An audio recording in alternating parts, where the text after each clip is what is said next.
আসসালামু আলাইকুম প্রিয় শিক্ষার্থীবৃন্দ। দেখো যে তোমাদের যেহেতু মঙ্গলবার তোমাদের বায়োলজি পরীক্ষা, তো সেই উদ্দেশ্যে আমি তোমাদেরকে কিছু সাজেশন দিতে আসছি। যে সাজেশন তুমি যদি গ্রহণ করো, আমি এতটুকু তোমাকে সিওরিটি দিতে পারি যে তুমি এখান থেকে কিন্তু মোটামুটি কমন পাবা। ঠিক আছে, তোমার আমি বলবো না যে তুমি 8টা সেটই কমন পাবা, বাট তুমি এখান থেকে 7টা সেট কিন্তু ইজিলি কমন পাবা। ঠিক আছে, তো দেখো আমাদের বায়োলজির যে অধ্যায়গুলা, টোটাল অধ্যায়টা আমাদের বইয়ে আছে কিন্তু 14টা। তো আমি এখানে 14টা না, আমি জাস্ট 8টা অধ্যায় তোমাদের বলবো যে এই 8টা অধ্যায় তুমি ভালো করে পড়ো, তাহলে দেখবা তুমি নিশ্চয়ই এখান থেকে কমন পাবা ভাই, 7টা সেট হলো। ঠিক আছে, আচ্ছা তো এখন এই যে আমি দেখো প্রথম যে অধ্যায়টা তোমাদের খুবই পরিচিত একটা অধ্যায়, কি যে আমাদের জীবকোষ ও টিস্যু, এই অধ্যায়টা অর্থাৎ 2 অধ্যায়, এটা থেকে কিন্তু নিয়মিত প্রশ্ন আসে।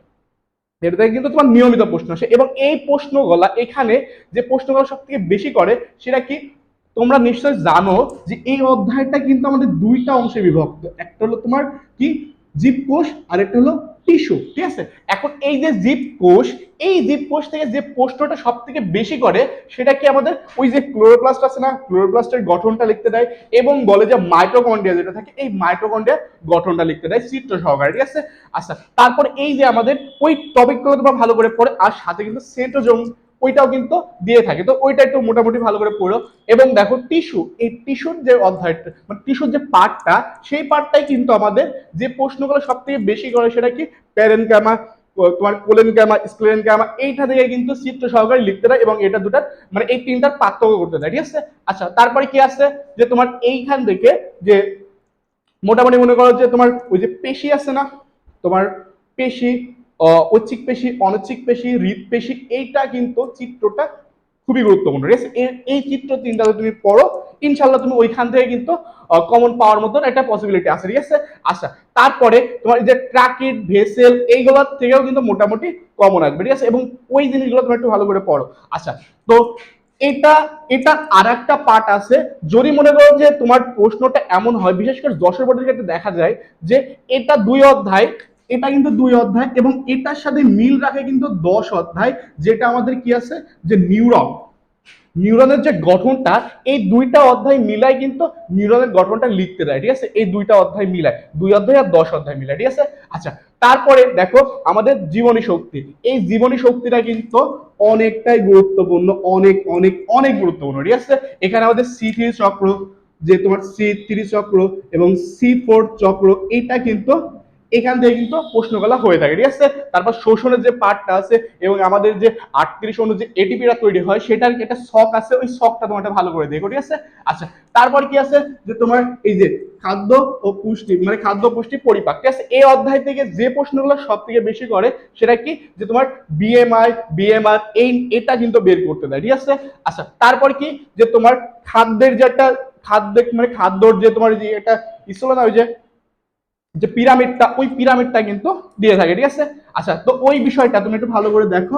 এবং তারপর কি আছে যে জীবের পরিবহন, জীবের মানে জীবের পরিবহন, এই জীবের পরিবহন এটা থেকে কিন্তু আমাদের এই অধ্যায়টা কিন্তু 6 অধ্যায়, তোমরা চিনো 6 অধ্যায়, এটা থেকে যে প্রশ্নটা করে সেটা কিন্তু বেশিরভাগ কিন্তু আমাদের হৃৎপিণ্ড। ঠিক আছে, হৃৎপিণ্ডের চিত্রটা আঁকাতে দেয়, এবং সাথে দেখা যায় যে প্রশ্নটা এমন করে যে আমাদের যে রক্তকণিকা গুলো আছে না, তোমার লোহিত রক্তকণিকা, তো শ্বেত রক্তকণিকা, অনুচক্র রক্তকণিকা, ওইগুলো কিন্তু আমাদের দিয়ে থাকে। ঠিক আছে, আচ্ছা তো এরপরে আমি বলবো ভাই তুমি এই যে 7 অধ্যায়টা, এটা কিন্তু তোমার আমরা যদি চিন্তা করি যে তোমার 22 সাল, 22 মানে 21, 22, 23, ঠিক আছে, এই মানে এই অধ্যায় থেকে কিন্তু প্রশ্ন হয়নি। ঠিক আছে, এই 7 অধ্যায় থেকে কিন্তু তোমার 21, 22, 23 এইখানে কিন্তু কোনো কোনো প্রশ্ন হয়নি, কিন্তু কোথায় হয়েছে, এটা কিন্তু প্রশ্নটা রিসেন্টলি যেটা মানে আমাদের যে পরীক্ষাটা গেল 24-এর পরীক্ষা, এই 24-এর পরীক্ষায় কিন্তু আমাদের গ্যাসীয় বিনিময় থেকে কিন্তু প্রশ্ন করা হয়েছিল। ঠিক আছে, আচ্ছা তো আমি বলবো যে এইবার সম্ভবত একটা সম্ভাবনা করা যায় যে এই অধ্যায়টা থেকে হয় এটা থেকে, না হলে এইটা থেকে প্রশ্ন করবে। এবং এই অধ্যায় থেকে কিন্তু 24 সালটা বাদ দিয়ে কিন্তু প্রতিটা বছর কিন্তু আমাদের রেচন প্রক্রিয়া থেকে কিন্তু প্রশ্ন হয়ে থাকে। ঠিক আছে, এবং এখান থেকে যে প্রশ্নটা হয় সেই প্রশ্নটা কি প্রশ্ন হয়, এটা তোমার বৃক্কের গঠনটা লিখতে বলে, এবং সাথে বলে যে নেফ্রন যেটা আছে এই নেফ্রনটাও কিন্তু দিয়ে দেয়। ঠিক আছে, আচ্ছা এরপরে যে অধ্যায়টার কথা বলবো, যে অধ্যায়টা খুবই গুরুত্বপূর্ণ, জীবের প্রজনন। জীবের প্রজননের যে বিষয়টা তোমরা পড়বা সেটা কি স্ত্রী গ্যামেট তৈরি, পুং গ্যামেট তৈরি, এই বিষয়টা কিন্তু তোমরা পড়ে যাও, এবং এখান থেকে যে ফলের উৎপত্তি ঘটে সে ফলের উৎপত্তিটা বা মানে এটা একটু দেখো, ঠিক আছে, কিভাবে ফলের উৎপত্তি ঘটে, কিভাবে নিষেক সম্পন্ন হয়, এই বিষয়টা একটু দেখো। আচ্ছা, এই যে তোমাদের 8 অধ্যায় একটা কথা আমি বলে রাখি, এখান থেকে এই যে অসমো রেগুলেশন আছে না, অসমো রেগুলেশনটা একটু দেখো, ঠিক আছে। আচ্ছা, তো এটা গেল আমাদের মোটামুটি বিষয়টা। এবং এবার মোস্ট ইম্পর্টেন্ট, জীবের বংশগতি ও বিবর্তন। জীবের বংশগতি ও বিবর্তন এই অধ্যায়টাও কিন্তু ভেরি ভেরি ভেরি ইম্পর্টেন্ট। এটা কিন্তু খুবই গুরুত্বপূর্ণ একটা অধ্যায়, এবং এইখান থেকে যে প্রশ্নগুলো হয় সেটা কি, আমাদের যে ডিএনএটা থাকে না, ডিএনএ দ্বিসূত্রক যে গঠনটা, ওই গঠনটা লিখতে বলে, এবং আমাদের আরএনএ এবং ডিএনএ দেখা যায় যে গঠনটা হয়, ডিএনএ গঠনটা তাহলে আরএনএ গঠনটা লিখতে বলে। এবং পরবর্তীতে আমাদের ঘ নম্বরে যে প্রশ্নটা করে সেটা আমাদের খুবই কমন একটা প্রশ্ন, যে লিঙ্গ নির্ধারণের ক্ষেত্রে আসলে যে মাতার ভূমিকা আসলে কতটুকু বা পিতার ভূমিকা কতটুকু সেটা কিন্তু দেয়। এবং এখান থেকে একটা জিনিস, এই যে ডিএনএ থেকে কিন্তু একটা জিনিস আমি মনে করি ভাই সবাই মানে পড়বে না, বাট ওইটা কিন্তু খুবই গুরুত্বপূর্ণ। সেটা কি, যে ডিএনএ যে টেস্ট, ওই ডিএনএ মানে ডিএনএ যে টেস্ট করা হয় ওই টেস্টটা কিন্তু একটু দেখো, ঠিক আছে। ওইটা কিন্তু খুবই খুবই খুবই গুরুত্বপূর্ণ একটা জিনিস। এবং এখান থেকে ডিএনএ থেকে যে তোমার থ্যালাসেমিয়া আছে না, থ্যালাসেমিয়া, ওই থ্যালাসেমিয়াটা একটু দেখো, তাহলে মনে করো যে মোটামুটি এই তুমি যদি 8টা অধ্যায় যদি করো ভালো করে, তাহলে কিন্তু তুমি ইনশাল্লাহ এখান থেকে কমন পাবা, ঠিক আছে। আচ্ছা, তবে একটা কথা সবার উদ্দেশ্যে বলি ভাই, যে একটা জিনিসে দেখি যে মোটামুটি সকলেরই প্রশ্ন, যে ভাইয়া চিত্র, চিত্র নিয়ে যে আমাকে কি চিত্র আঁকাতেই হবে, চিত্র কি এটা না আঁকালে হয় না, বা মনে করো যে চিত্র যতটুকু দেওয়া হয়েছে, মনে করো তোমাকে বলছে কি যে মাইটোকন্ড্রিয়ার গঠনটা লিখো, এখন কি আমি এখানে চিত্র কি অ্যাড করব? ভাই তোমাকে তোমার হাতে এখন যদি সময় থাকে তাহলে তুমি চিত্র অ্যাড করে, যদি নাও চাই তাও তুমি চিত্র অ্যাড করে লিখতে পারো, লিখে হয়তো সুন্দর হয়, এবং ওইখান থেকে কিন্তু মার্কগুলো খুবই ভালো পাওয়া যায়, ঠিক আছে। আচ্ছা, তারপরে মনে করো যে যদি এখন যদি তোমার হাতে সময় না থাকে সেক্ষেত্রে তুমি চিত্র লিখবা না, হ্যাঁ তোমার সমস্যা নেই ভাই, চিত্র না লিখলেও সমস্যা নেই। এবং যদি তোমাকে যদি উল্লেখ করে দেয় যে হ্যাঁ চিত্র সহকারে লিখো, তাহলে তোমাকে অবশ্যই তোমাকে চিত্র সহকারে লিখতে হবে।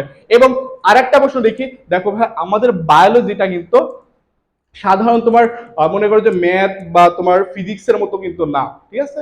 এই জিনিসগুলো কেমন ভাবে থাকে এগুলো আমাদের অবশ্যই কিন্তু লাইন বা লাইন কিন্তু লিখতে হয়। তো এখানে স্যার মনে করো যে পুরো বিষয়টা আসলে দেখার সময় পায় না, তো সেহেতু সে কি করে, যে ওই যে তুমি যদি তোমার মার্ক যদি মনে করো যে কোনো একটা সৃজনশীল তোমার মার্ক 3 আসছে, সৃজনশীলের গতে মনে হচ্ছে 3 আছে, যেহেতু ওইটা প্যারাগারে লেখা তার জন্য স্যার আসলে ওইভাবে দেখতে চায় না, তো সেক্ষেত্রে স্যার দেখা যায় 3-এর ক্ষেত্রে একটু স্যার দেখা যায় লেখাটাও একটু খারাপ আছে, তো সেহেতু আমি এখানে একটু 2 দিই, তো সেক্ষেত্রে স্যার কিন্তু দিতে পারেন।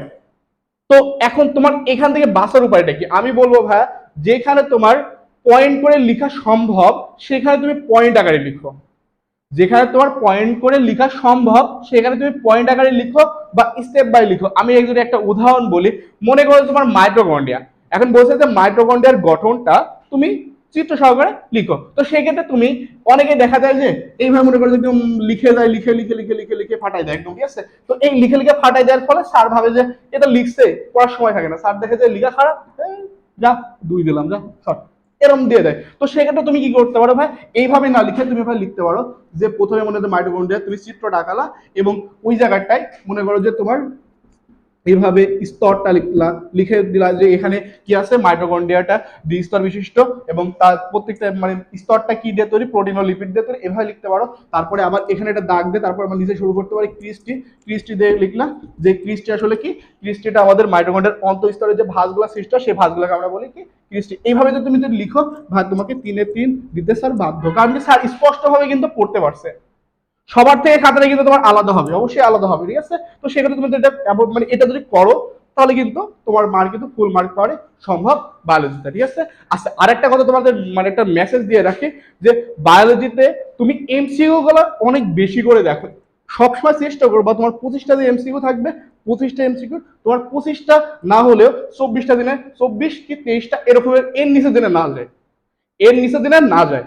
কারণ কি বায়োলজি তোমার লিখার পার্ট, এখানে কিন্তু তোমার এই যে এমসিকিউ কিন্তু যে সঠিক হলেই মার্ক, তো এখন এইগুলো যদি তুমি ওইভাবে করতে যাও তো তোমার মার্ক যদি 1 মার্ক দেওয়ার হারায় যায় তোমার কিন্তু A+ কিন্তু আটকায় যাবে, ঠিক আছে।